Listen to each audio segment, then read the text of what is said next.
Euh, donc, pensons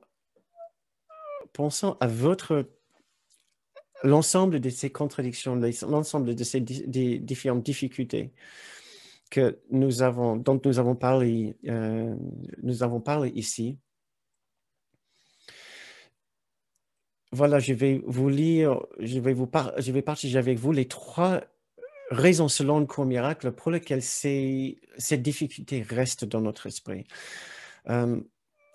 Tout d'abord, nous avons très peur de vraiment nous immerser dans cette bienveillance et dans ce sentiment de plénitude, par peur de ne trop lâcher prise avec ce monde, puisque à l'instant que nous nous immersons dans notre sanctuaire intérieur, nous savons que nous allons lâcher prise de ce monde.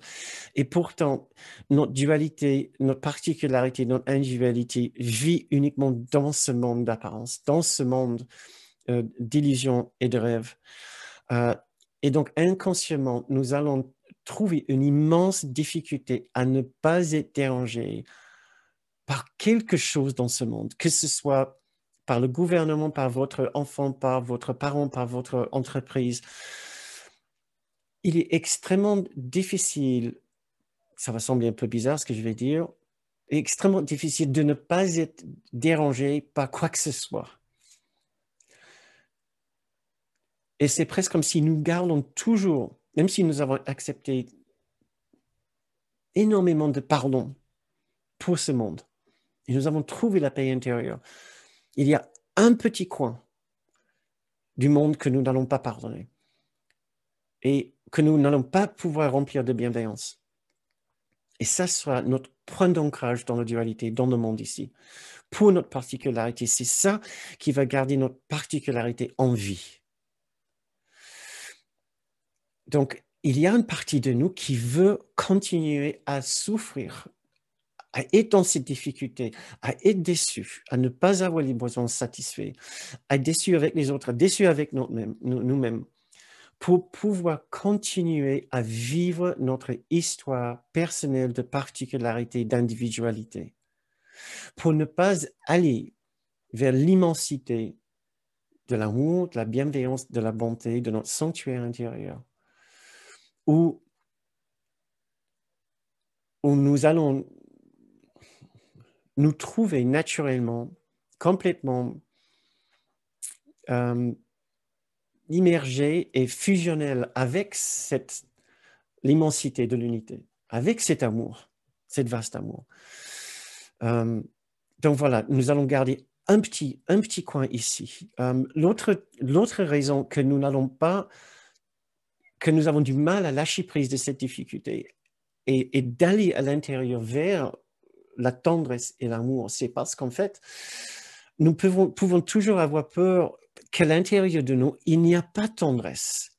À l'intérieur de notre esprit, surtout connaissant notre défaut, notre immense difficulté à être aimant, sincèrement aimant, nous pouvons avoir honte de notre condition et peur de la présence intérieure que nous pensons aller simplement nous juger pour notre défaut, pour notre limitation, que nous condamnons.